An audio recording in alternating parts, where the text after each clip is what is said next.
was incredible to watch. It was one hell of a situation, and just part of the ball game that was incredible to be a part of.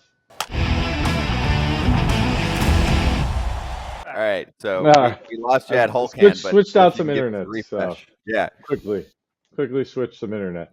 Yeah, so Hulk hand guy, I'm yelling at him, and I think this was all series, right, Kratzy? It's all series. I feel like me and this guy were jawing back and forth. I couldn't take him anymore. And then I know I'm trying to think, was it game 5, right? Yep. It's where I really took off. I'm trying to remember I don't remember the exact moment. I know we took the lead, and I just started yelling at every fan, saying, "Go home, you're going home." Little do they know, yeah. And a couple innings later, they were going home, and I was yelling at them. I think I double birded the guy as we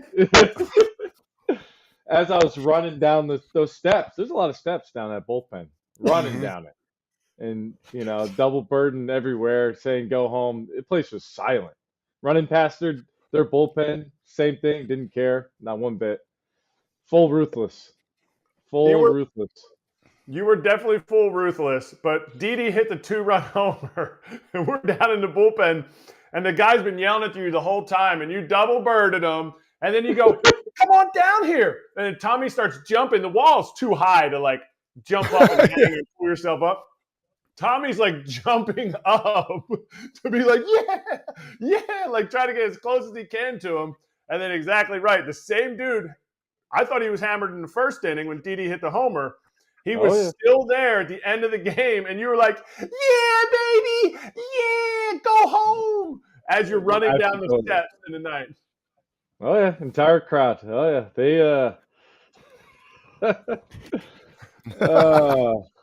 That's Tommy, baby. I love it. Yeah, did you see all your friends now? Because now you might have some guys that are back, right? They might look a little older, a little less hair, but you got some buddies that are back this time around. I think I noticed the guy again. I think he's still there.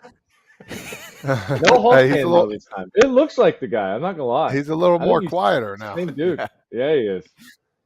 Tommy, let me ask you this, dude. You've been a part of some unbelievable playoff games and series with the Yankees. Talk a little bit about this yesterday. I have a 2-part question. Talking about where you put that game. I know you guys didn't win. It was a crazy battle at the end there. This is why baseball is the best sport. Talk about where you would rank that game with the back and forth and how incredible it was, considering how many you've been in. It seems that every time we play Cleveland, there's some kind of crazy playoff game. I think that's got to be. I've been a part of two series with them. Yeah, I wasn't there for the wild card series in 20, but I know we had a wild one then too.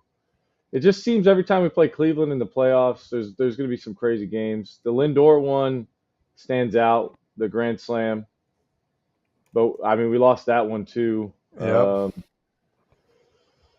Trying to think. Let me ask you this. Let me ask you this. Down the line. Oh man, there's some crazy.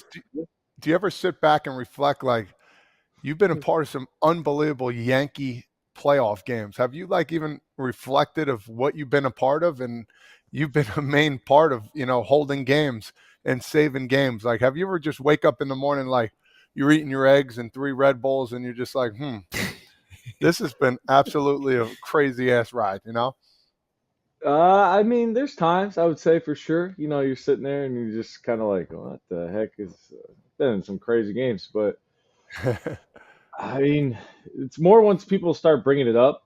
You start reflecting more.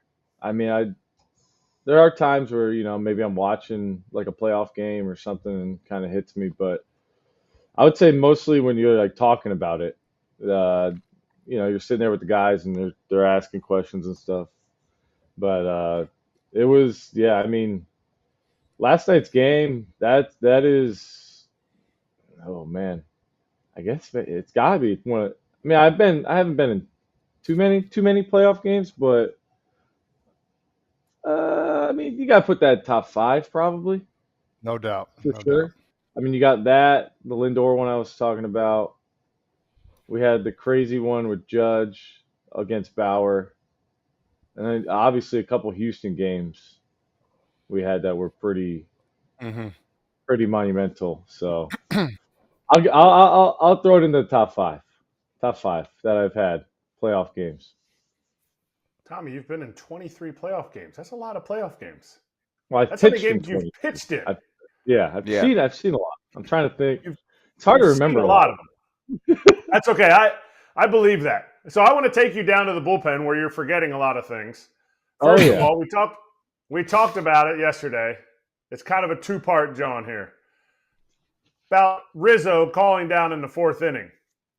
How does that make your heart feel? Because it's more of like an instant reaction when Rizzo calls down in the fourth.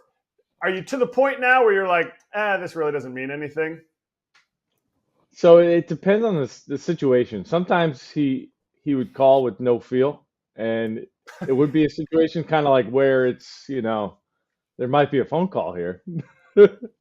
So that kind of gets everybody riled up and a little pissed off. But for the most part, we know he's just calling to be an idiot. So it's just, the fun games that we play back and forth.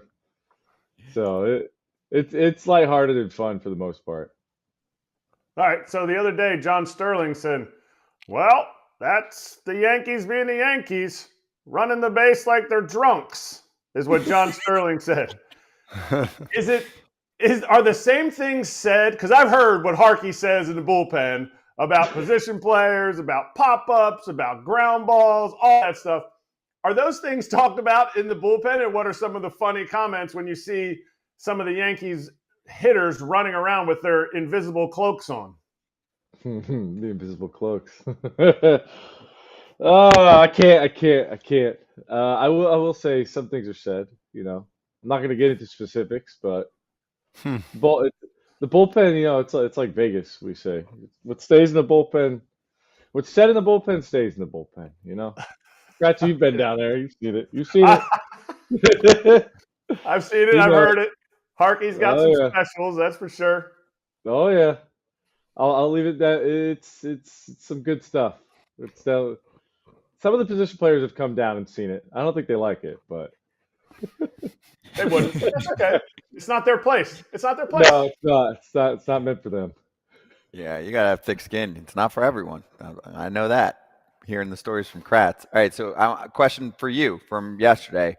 One, do you like your changeup a little extra in the playoffs? And two, do you feel like you got squeezed at all a little bit? Like, what do you think of the zone? I mean, for the most part, I want to say he was pretty good. I mean, I felt like there was a couple pitches that I probably could have gotten, but overall, I think the guy. I mean, I don't know any umpires. I'm not gonna lie. I think I know. Was it Dan Iasonia? But I felt like he was pretty good for the most part. I maybe missed a couple calls, but overall, I mean, it's the umpires. That's just the human element of the game. I'm always going to be a big proponent for that one, but hey, it's all part of the game, and that's why we play it. And what about that changeup? Oh yeah, you're like Lance McCullers from 2017. Just hey, how about it? Summer. Yeah, I think that's got to be the most I've thrown in a game for sure. I think I had another outing. I actually was in the playoffs in 17. I think I threw like 18 straight. So that's gotta break that one, right? Yeah, I don't think he threw any. Yeah. Did he throw any? Yep. Oh yeah, threw all changeups. I think it was 26. Really? Oh yeah. Were all the buttons every time you heard it? Were you like, because you're doing the pitch com thing? Were you like, did you reprogram all the buttons? Like, I'm not hearing the pitch com here. What's change up? Last night, I think, last night, I will say this: there are days where it drives me crazy, and if I hear that over and over again, I start losing my mind on the mound. But yesterday, I was feeling it, so I wasn't gonna shake or anything. I felt good about it. What's a day like for you today? You know, come off a loss. You guys are still up 2-1 in the series. What's a day like for you? What are you having for breakfast? What time you get into the field? And, you know, I know you threw 26 pitches. You still think you got some in the tank? So I think, yeah, I mean, 26 should be like a walk in the park, right? Yeah, Back in my baby. back in my White Sox days, you threw 26, you better be up the next day. So I definitely, I'm gonna tell him I'm good to go today. I feel good. I woke up, probably somewhere in the 10:30 ish, 10:30 to, but I was snoozing the alarm till about 11. So every time it comes off at 10 minutes, you're just like, come on, guys, just stop. So Ridiculous. eventually got up, about 15 minutes went by. We're staying right where there's a Dunkin'. So walked outside, went inside, downstairs, couple escalators, got my big large Dunkin'. Now I'm here. I was playing with Madden 25 for a little bit, and now I'm doing this. Getting ready for the Love it. game. Living good. After this, I'll probably go get another coffee and walk over to the ballpark. Looking for recipes to bring the autumn feels? Hello, have you tried HelloFresh yet? America's #1 meal kit gives you over 50 recipes to choose from. Each week, they pre-portion the ingredients and then they ship them right to your doorstep. Picky eaters like Scott or people looking to fit a specific lifestyle have met their match. HelloFresh features preferences like fit and wholesome, quick and easy, or vegetarian. HelloFresh helps me eat healthier and maintain my presence as a popular chef at home with my kids. I'm bringing variety to the dinner table. Just stop with the endless recipe searching, or you're spending a whole bunch of money on a big jar of spices just for a pinch. That's all you need. You can also get step-by-step recipe cards, making cooking simpler by using HelloFresh. Get 10 free meals at HelloFresh.com/freeFT. Applied across 7 boxes, new subscribers only, varies by plan. That's 10 free HelloFresh meals just by going to HelloFresh.com/freeFT. Shocker. Playoff Oh, yeah. caffeine. Shocker. Oh yeah. They don't have the same pills anymore. You can't get those pills. We always talk about the Tommy Kahnle pills. But The TKs. Yeah. when the phone rings and Weaver's going into that game, he's got a 2-run lead. What is the feeling for you as a reliever? You're in the dugout already. For you, if you're sitting in the bullpen, or since you were in the dugout already, or maybe you're up in the training room already killing spread. What is that feeling when you see him go in that game and you got a 2-run lead and you're like, what? How are you feeling? Obviously I'm feeling, pretty confident that, he's coming in and this game's over. So, yesterday, obviously the game was a shock, man, You got Weave coming in, everybody. I know all of us thinking this game's over, but it's baseball. Things happen.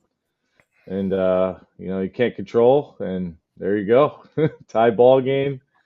And then obviously Clay for the 10th, and another just those final 3 innings you had a lot of ups and downs, not gonna lie. And then when, after the battle to come back, take the lead, it was definitely shocking, obviously, to lose that game. And you look at it like, yeah, we could have been up 3-0, but you look at it now, we're still up 2-1. So, I mean, you got to go into today and, take one game at a time. Today's big. So we're going to go in, all the focus is on today. So get the game today. Does anyone say anything in the locker room after that? I know sometimes some bad losses in the regular season, some dude comes in and is like, throw the music on. Who cares? Anybody say anything like that? Yeah, I mean, I don't know if anybody said anything specifically last night. I know a lot of us, had to look at our eyes, at first with shock, and then it's kind of like as you're leaving, you're like, you can tell it's over, and you're ready to roll. Especially on the bus, it's not like everybody's still dead quiet, but obviously, I would say the more shock was within the first 15 minutes, probably post game, somewhere in there, and when it happened, and then you're over it and you got to move on. Game 4. Yeah, turn the page, and you do it quickly, obviously, with another one coming up. I just wanted to ask also about the other side, right? Before those Cleveland homers, you had the best closer in baseball this year in terms of numbers, Manuel Clase, come on there for to finish up the 8th, and he wasn't able to do that obviously with the lead. So you had Judge's AB where he took that cutter to right, and then Giancarlo punished that slider. So what was your take on how they were able to accomplish that when you've got such a good reliever up there? And I mean, most people are watching, they're like, all right, game over, here's the best closer. This is what you sign up for if you're Stephen Vogt and you're the manager of the Guardians. So what did you think of those ABs and their approach? Yeah, I mean, we were super confident, still, being down 3-1. I got the vibe in the dugout. Those guys were ready. They loved it. They were like pumped that he was coming in. It seemed like. So it all started. I mean, we got the 2 outs, and then Soto's at bat was huge. I mean, that's the one that got it going, the 2-out walk. And then Judge's at bat was ridiculous. He's battling, and that one, I think it was a 1-2, he threw a cutter, and I was amazing. I mean, as soon as I saw the line drive, you're kind of like, whoa, whoa, whoa, and you get that feeling. You're like, that might be gone, and I think it did it clip right over the top? Yep. Yeah, right. Yep. Yeah, it was that was amazing. The dugout was fired up when we saw that, and then obviously Big G next, and another unbelievable at bat, and just hit an absolute rocket. So the emotions were awesome, man. I have never seen anything like that before in the dugout. Back to back, just like that, and take the lead off best closer all year, so best reliever. I mean, it was incredible to watch. It was one hell of a situation, and just part of the ball game that was incredible to be a part of.